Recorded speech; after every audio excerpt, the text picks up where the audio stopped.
Hey, didn't see you there. I'm Evan Price of Green Cheek Beer Company, and I'm here to give you Craft Beer and Brewing's Tip of the Week.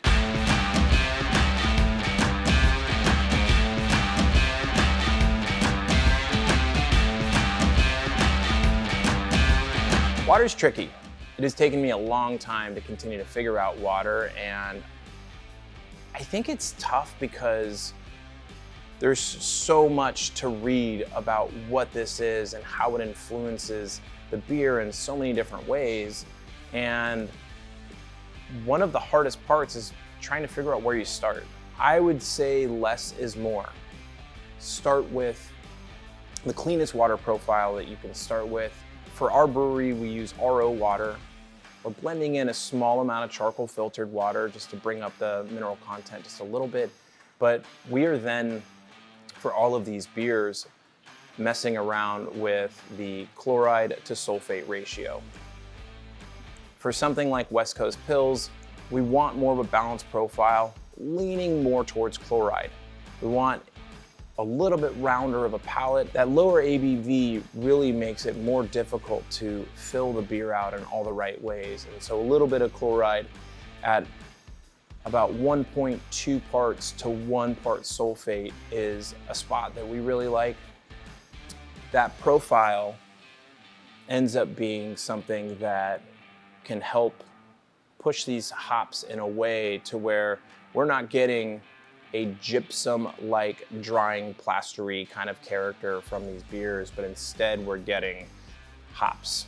I want hop bitterness, I want hop expression for West Coast Pils, and I don't want to drive that gypsum character too much. West Coast IPA, this is a fun part of continuing to kind of figure out where you go with it, where you can continue to push that West Coast IPA in a way that either dries itself out further through sulfate or rounds it out further. So it really depends on the way that you're building your IPA in regards to the hop expression. You know, how much bitterness are you driving? What are your midsections of your boil looking like? What's your whirlpool look like?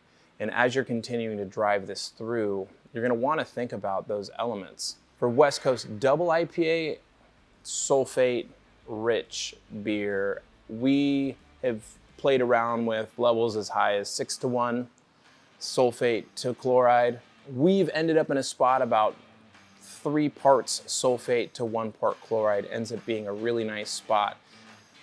There's so much alcohol in that West Coast Double IPA, and the goal is to try to get it as sneaky as possible and try to get it as low in body, and you want to increase drinkability as much as possible, and sulfate can absolutely help you in that direction.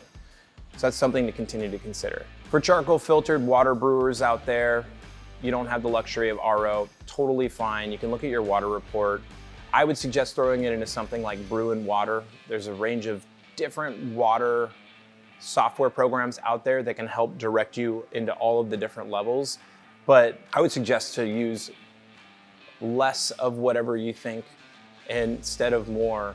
You're gonna be more tied to pH than you are a lot of these different salts. And so for me, in my experience, the more salts you're using, there is a drying effect to what that is, even if it is chloride. And so you're like super heavy chloride beers still have a minerality to them. And so you're gonna wanna kind of pump the brakes a little bit on what that is, even when you're trying to round out the palate.